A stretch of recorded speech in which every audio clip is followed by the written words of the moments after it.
Thank you for joining us again for part 3 of my interview with Gareth Porter. Gareth is an independent investigative historian and journalist, these days focusing on Iran and Iraq. Gareth, if nuclear weapons and the sort of existential threat to Israel is not really so credible, and certainly I think most intelligence agencies seem to agree on that, then perhaps the conflict between Israel, the United States, and Iran to a large extent focuses on whether it's a regional power, and its whole role with Iraq, of course, is critical. But the other main way this is playing itself out is Iran's relationship with Hamas and Hezbollah. This picture gets painted that this fight, especially in Lebanon, is essentially just a proxy war between the United States and Iran. What do you make of this? Well, first of all, I mean, Hezbollah maybe have started with the help of Iran and with a great deal of Iranian influence over the origins and the beginning organization of Hezbollah. But very quickly, it evolved into something which was quite independent of Iran's influence and makes its own decisions about its own national security, its own policies with regard to Lebanon, and its relations with outside entities as well. And obviously, the Hezbollah leadership, Nasrallah, continues to consult with Iran on all matters relating to that part of the world, as any rational leader of a major political military movement would do so when he is getting assistance from Iran. But to say that Hezbollah is simply an Iranian proxy obviously simplifies the matter beyond the point of having any relationship to reality. Even if it's not a proxy from an Israeli or American point of view, which these days seem to be more or less the same, would Hezbollah be as powerful without Iranian arms, perhaps Iranian financing? That's one of the accusations. Well, certainly without Iranian arms, they could not continue to resist Israeli influence or the threat from Israeli military power. As we saw in 2006, I mean, Israel had overwhelming conventional military superiority over Hezbollah. Hezbollah had hoped to deter Israel from attacking by having Katyusha rockets by the thousands. It didn't work. Israel decided to go in anyway, and I think for the purpose of eliminating what also constituted one of Iran's major deterrents to an Israeli or U.S.-Israeli attack on Iran. And that certainly is one of the issues that's being talked about a lot, that one of Iran's defenses against attack is they could, quote-unquote, unleash Hezbollah against Israel at the same time. Absolutely. I mean, this is of the essence of the Iran-Hezbollah tie.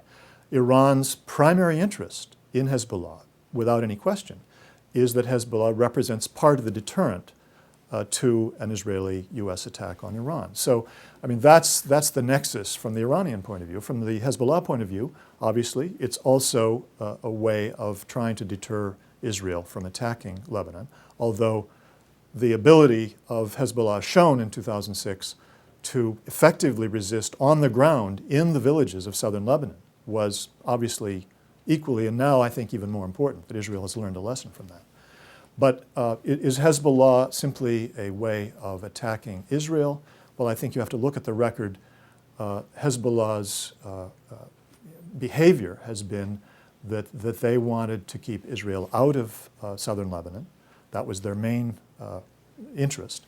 And what they did in 2006, crossing the border, right across the border to grab a small group of Israeli troops, was to have a bargaining counter to try to get Israel to release hundreds of Lebanese Shiite prisoners. And Hezbollah, I think, themselves said that was probably a mistake. They've now admitted that it was a mistake, a miscalculation. They had reason to believe, based on previous episodes, that the Israelis would be willing to bargain over prisoners. And that was the misunderstanding. So what you're saying is the Iranian-Hezbollah axis, if you will, is mostly a defensive one. Well, from Iran's point of view, it's defensive, and from, I think, Hezbollah's point of view, it's defensive. But Hezbollah, of course, does not recognize the Israeli regime and supports Hamas and Palestinian resistance. So from that point of view, it has more than simply defense against Israel's attack against Lebanon, southern Lebanon. So obviously there's an international alliance here against the Israeli regime, which is part of this situation, no question about it. And Israel wants to remove Hezbollah in large part because of that factor of Hezbollah's relationships with Hamas. To what extent does Iran, that you know of, how much is Iranian support for Hamas significant? Well, I assume that it is significant in terms of providing weapons. I don't know the specifics of the amount provided, but certainly Hamas has gotten Iranian weapons. And why is it an Iranian interest to do this? I believe that Iran's position in relation to Hamas, as well as relations with Hezbollah, is to a great extent a bargaining chip, a set of bargaining chips. And if you go back and examine Iran's behavior over the last few years in its relationship with the United States, it's very clear that what Iran has been aiming at is ultimately a negotiated settlement with the United States. I think they viewed their nuclear program, their relationship with Hezbollah, their relationship with Hamas, their policy toward Israel, as all part of a negotiating strategy to win an agreement with the United States that would recognize the legitimacy of Iran's position in the Middle East, introduce them officially into the Middle Eastern political international system of politics, give them a seat at the table, and remove the U.S. military and economic pressures against Iran, the economic sanctions, financial sanctions against Iran. And so the battle being waged in Washington right now is, do you do that? Negotiate this grand settlement? Well, within the or go to war? Within the administration, there is no battle. I mean, there has been no serious proposal by Condi Rice or anybody else within the administration that they should take the route of a grand bargain, which is what the Iranians have been angling for years now. But one seems to hear some indication the military would want that, and it certainly seems to be, Obama seems to be opening that door. I think what the military has been saying is that they would like to have things settled to the degree that there is not a danger of a naval incident between the United States and Iran. I think that's different from calling for a grand bargain. I don't think the military leadership has the kind of vision that would Petraeus require. did call for a grand bargain over Iraq. In the congressional hearings, Petraeus said there is a deal to be made with Iran. Well, I think he may have said there's a deal to be made, but I think he had something else in mind.